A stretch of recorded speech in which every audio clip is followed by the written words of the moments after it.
Boa noite para você, seja bem-vindo ao Jornal da Guará. Hoje é sexta-feira, véspera de fim de semana. Vamos aos destaques desta edição. Começou a valer hoje o decreto que restringe acesso de pessoas nos supermercados. Os supermercados tiveram 48 horas para se adequar às novas regras. Desembargador Cleones Cunha, presidente do Tribunal Regional Eleitoral, afirma que eleições podem ser adiadas caso o fundo eleitoral seja destinado ao combate ao novo coronavírus. Sistema prisional do Maranhão registra a primeira morte pelo Covid-19. Maranhão foi o estado que registrou o maior número de casos de conflitos de terras no país no ano de 2019.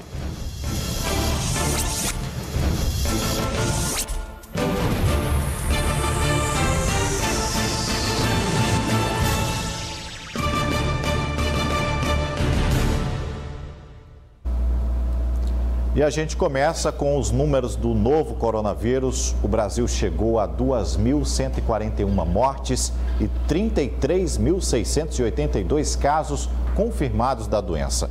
Em 24 horas, houve um crescimento aí de 11% no número de mortes no país. Agora, vamos mostrar os dados aqui do Maranhão. Acompanhe. Coronavírus aqui no nosso estado, casos confirmados 1.040. Mortes registradas foram 44 até o momento. A fonte é da Secretaria de Estado da Saúde. Vale destacar que hoje o governador Flávio Dino teve uma reunião com os prefeitos da Grande Ilha para que possam juntos sanar essa situação, deliberar novas regras para esse momento que chama a atenção.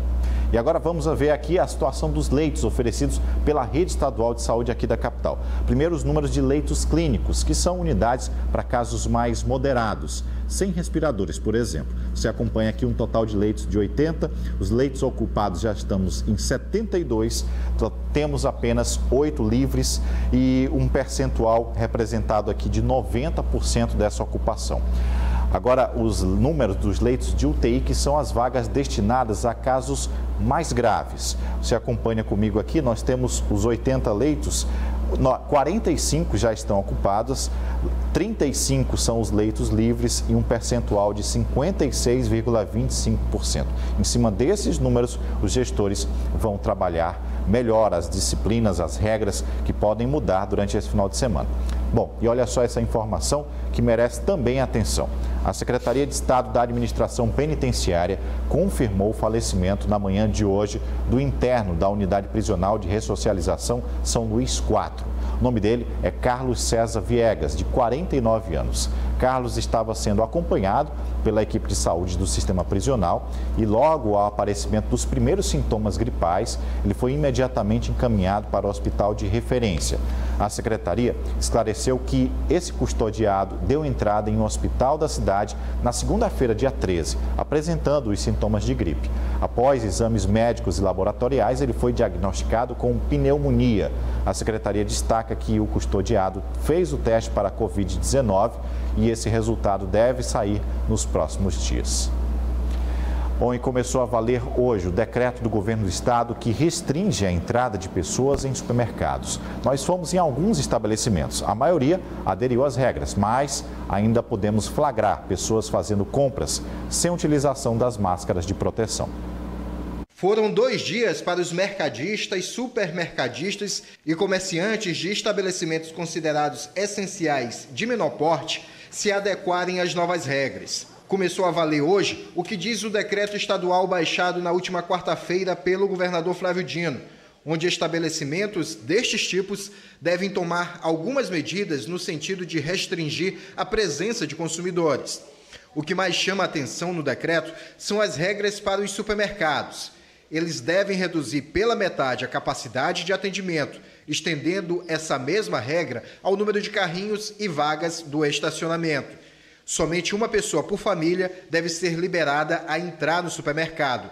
E os estabelecimentos devem adotar medidas de prevenção com o uso de álcool em gel, água e sabão e outros.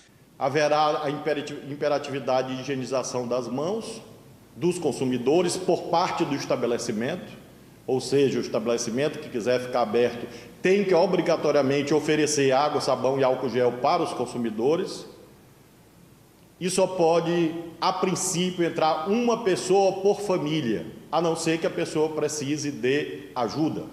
Os supermercados tiveram 48 horas para se adequar às novas regras. De acordo com o governador, essas medidas foram necessárias porque muitas pessoas estavam transformando os supermercados numa espécie de shopping center. Ao invés de ir somente para fazer compras, estavam aproveitando também para passear dentro dos estabelecimentos. Fomos acompanhar se a medida estava sendo respeitada. Neste supermercado de uma rede nacional, o estacionamento foi diminuído. As vagas laterais ao prédio estavam inacessíveis, assim como a entrada pelo portão central. Nas vagas disponíveis, os carros tiveram que ficar lado a lado. Um segurança ficava atento se todo mundo entrava de máscara, uma exigência do decreto. Mas apareceram algumas pessoas sem proteção, em uma clara desobediência às regras. Pessoas de um dos grupos de risco. Este senhor elogiou a forma como o supermercado agiu. Se continuar assim, acredito que a gente vai sair dessa.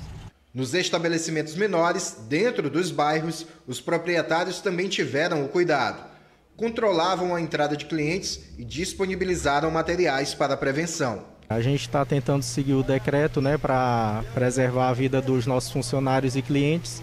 Inclusive, implantamos aqui na nossa loja a demarcação, de distanciamento e estamos oferecendo álcool em gel para higienizar as mãos, A cliente ficou satisfeita e acha que as medidas de segurança devem ser levadas mais a sério.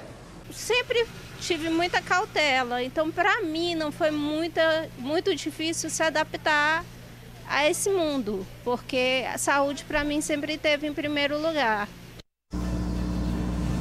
A seguir, tem uma entrevista com o presidente do Tribunal Regional Eleitoral do Maranhão, que vai falar sobre a situação do calendário eleitoral. Tem também os números sobre os conflitos de terra no campo. É um instante só.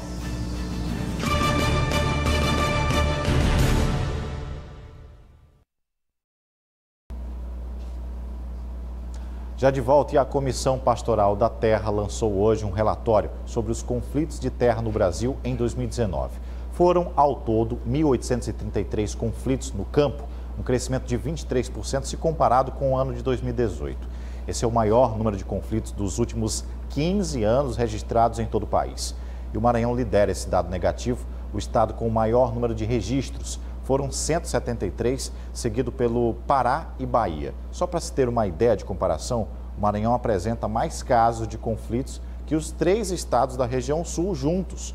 O coordenador da Executiva Nacional da CPT, Rubens Siqueira, enviou um vídeo para a gente explicando essa situação aqui no Maranhão. Lembrando que a maioria desses casos envolve terras indígenas.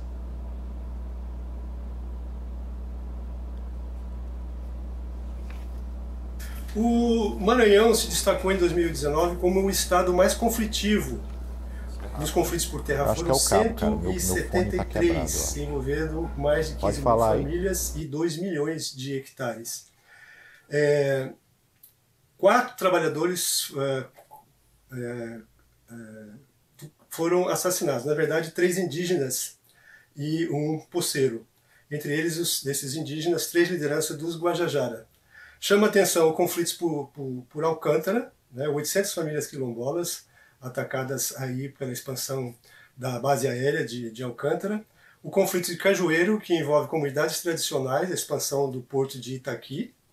E os conflitos indígenas. Aliás, os indígenas foram a categoria do campo mais afetada por conta do interesse nos seus territórios, principalmente na Amazônia.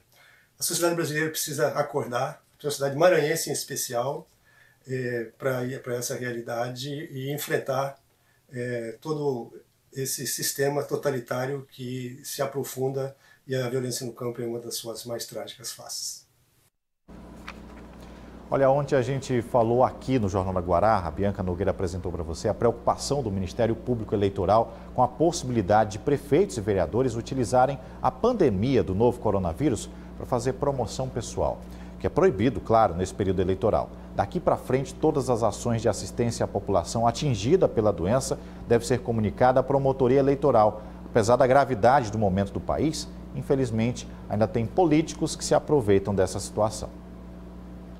A recomendação do Ministério Público Eleitoral é clara e pautada na lei, para evitar abusos em momento em que tanta gente precisa de ajuda e que as ações não devem ser usadas como pano de fundo para a promoção pessoal da imagem dos políticos que concorrem a uma vaga nas eleições deste ano. O Ministério Público Eleitoral, ele não é contra a doação de bens, pelo contrário, isso é uma medida necessária numa pandemia em que existem restrição de isolamento social, desemprego e principalmente as comunidades mais carentes, é necessário que essa distribuição de bens básicos seja feita pelo poder público. No entanto, e aí vem a advertência do Ministério Público Eleitoral, é que nessa doação de bens e serviços não possa existir uma promoção pessoal. Quem faz o uso da lei fica atento às excepcionalidades para evitar problemas com a Justiça Eleitoral. A legislação eleitoral, a princípio, ela veda a distribuição de bens materiais às pessoas necessitadas em ano eleitoral que não estejam já participantes de programas em vigência desde exercícios anteriores. Devido à pandemia, devido a essa situação de calamidade pública, se aceita, se recomenda até que as administrações públicas prestem auxílio aos mais necessitados. Além de fazer a recomendação, a Justiça Eleitoral vai acompanhar de perto as ações dos gestores, que devem seguir algumas orientações. A finalidade é que essa doação de bens seja feita de maneira objetiva e despersonalizada. O Ministério Público tem encaminhado e vai haver a determinação aos prefeitos que comuniquem com 2 dias de antecedência ou em situações excepcionais, um dia após o evento, quando ocorrerem essas doações, que se utilize critérios objetivos para o Ministério Público fiscalizar essa execução de tal forma que um serviço essencial necessário no momento da pandemia não seja desvirtuado para uma promoção de candidatos, gerando um desequilíbrio e uma irregularidade à lisura do pleito eleitoral. Bem, o presidente do Tribunal Regional Eleitoral aqui no Maranhão, Cleones Cunha, também mostrou preocupação com a situação em relação às ações de pré-candidatos durante essa pandemia do novo coronavírus. Ele também disse que tem dúvidas sobre a manutenção do calendário eleitoral deste ano, que prevê o primeiro turno já no dia 4 de outubro. Promoção pessoal de candidato. E é lamentável se algum pré-candidato quiser se aproveitar disso para tirar proveito em campanha eleitoral. É preciso que nós tomemos consciência de que essas pragas, as misérias que nós vivemos, como essa que nós estamos vivendo, não deve ser aproveitada por político inescrupuloso. E quem aproveitar isso, evidentemente, não merece o voto de um cidadão de bem. Manutenção do calendário eleitoral. Quanto às eleições, que é a grande interrogação do momento, eu espero que elas sejam realizadas. Por quê? Por 2 bons motivos. Primeiro, porque realização de eleição é um processo democrático e que exige a participação de todos. E se nós a realizarmos no primeiro domingo de outubro, como estamos nos preparando para realizar, é um bom sinal. É sinal de que a situação que nós estamos vivendo no momento no Brasil melhorou bastante. Isso é, que essa praga desse vírus deve ter ido embora para que a gente possa, de fato, realizar a eleição. Porque eleição é uma festa da democracia, com a participação do povo. Nós não podemos pensar em realizar uma eleição, às vezes com filas enormes, tendo que nos preocupar com a distância do povo de 2 metros para cada um, querendo impedir que as pessoas conversem no meio da rua, que as pessoas se confraternizem no meio da rua, que as pessoas, aqueles que ganharem a eleição, vibrem no final, porque é uma festa. Decisão do Congresso Nacional. Ano de eleição é fixado pela Constituição Federal, pela Constituição da República. Então, cabe ao Congresso Nacional alterar isso. Não cabe à Justiça Eleitoral. É óbvio que se a situação se agravar, essa vai ser uma consequência natural. Fundo eleitoral para a Covid-19. A campanha eleitoral para o combate do coronavírus, nós temos que pensar realmente em adiar a eleição. Se tirar da Justiça Eleitoral, aí já é uma decisão de adiar, porque sem o dinheiro necessário, nós não podemos realizar a eleição. Bom, e a TV Guará, como sempre, vem acompanhando as atividades dos nossos representantes do Legislativo Municipal, nossos vereadores. Tiveram as atividades reduzidas, as sessões remotas têm acontecido às terças-feiras pelo canal do YouTube. Para quem tem facilidade de acesso, essa ferramenta pode aproximar ainda mais o cidadão sobre os trabalhos da Casa do Povo. A Câmara Municipal de São Luís vem realizando sessões extraordinárias remotamente. 2 importantes projetos que beneficiam a população de baixa renda na capital foram aprovados. O projeto de lei número 034 de 2020, conhecido como Auxílio Renda. Ele estabelece o pagamento de um subsídio financeiro a pessoas de baixa renda.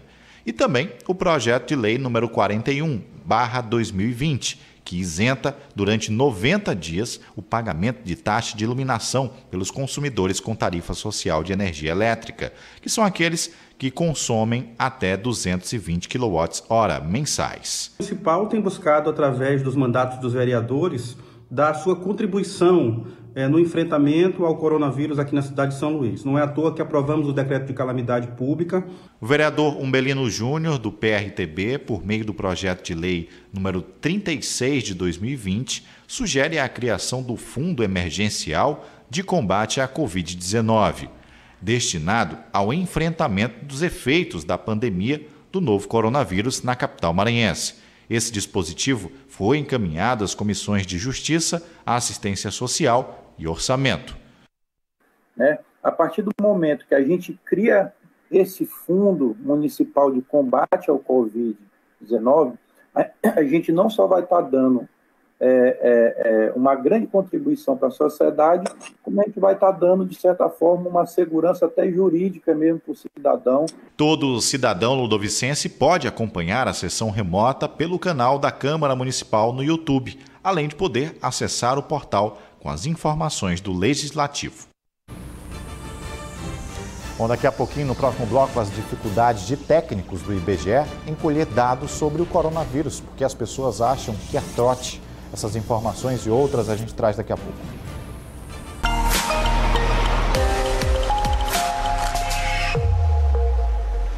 Para este sábado, dia 18 de abril, a Tábua de Marés começa com a pré-amar às 4h04 da madrugada com 4,6 metros. Às 10h24 acontece a baixa-mar com 1,5 metros. No período da tarde, às 4h22, nova pré-amar, 4,6 metros.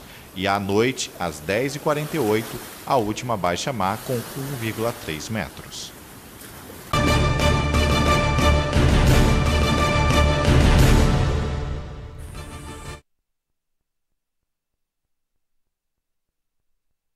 Com dificuldades para realizar 2 pesquisas simplesmente porque as pessoas não atendem a ligação, achando que é um golpe.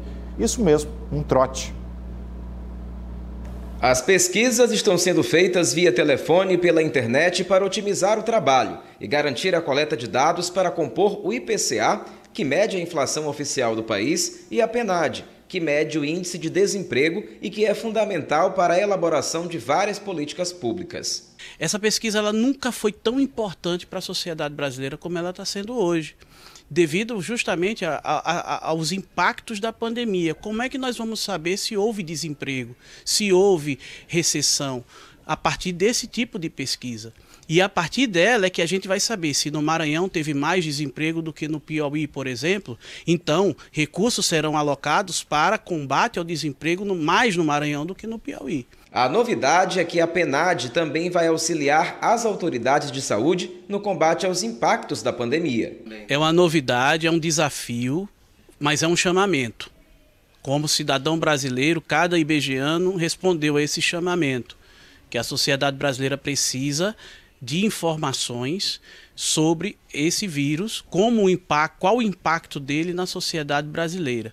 E aí nós estamos expandindo a informação. Não é só se um parente ou você mesmo teve o vírus, mas que impacto teve na tua vida. O grande desafio é que muita gente tem desacreditado no trabalho feito pelos pesquisadores, com medo de ser algum tipo de golpe pelo telefone. Para isso, o IBGE tem disponibilizado alguns canais de comunicação para que as pessoas possam certificar a credibilidade das ligações. O cidadão terá a segurança de que será, será investigado do ponto de vista socioeconômico, né? Terá o questionário sendo realizado por uma pessoa do IBGE. Bom, a gente vai encerrar essa edição desejando a você um final de semana excelente, que tenha cuidado com as notícias falsas, que também se preserve, fique em casa, fique atento às orientações e determinações que serão estabelecidas. Um excelente final de semana e para encerrar, a gente trouxe aí uma informação bem positiva, com uma esperança de que dias melhores virão. Veja só. Maranhense Paulo César do Vale Madeira, que exerce o cargo de juiz auxiliar da presidência do Tribunal de Justiça do Amapá, teve alta hoje do hospital onde estava internado desde o mês de março com o Covid-19. O maranhense contraiu o vírus quando em contato com o presidente do Senado, Davi Alcolumbre, senador amapaense de quem é muito amigo. Atingindo um estado grave, o magistrado maranhense deu a volta por cima, venceu a batalha. Num depoimento emocionante, disse que está reaprendendo até a falar. Quero apenas dizer da minha gratidão e do meu carinho e do respeito por tudo que fizeram por mim nesse período. É uma batalha longa, superei uma fase, consegui viver de novo, estou reaprendendo a falar, reaprendendo a andar, tudo, mas é um processo que eu não tenho pressa, mas eu vivi de novo, e graças a vocês, a luta de vocês, somos muito nisso, muito obrigado, o meu coração, a sua gratidão. O juiz federal aposentado Carlos Madeira relata o momento de dor porque a família passou. Este vírus, como sabemos, não respeita nações ricas, nações pobres, convicções religiosas, convicções políticas. Atinge a todos cruelmente. Neste momento, as pessoas que estão vivendo situações como a que vivemos devem se unir pela fé. O milagre que vivenciamos com o meu irmão, ele nos dá a certeza de que precisamos nos unir cada vez mais pela fé.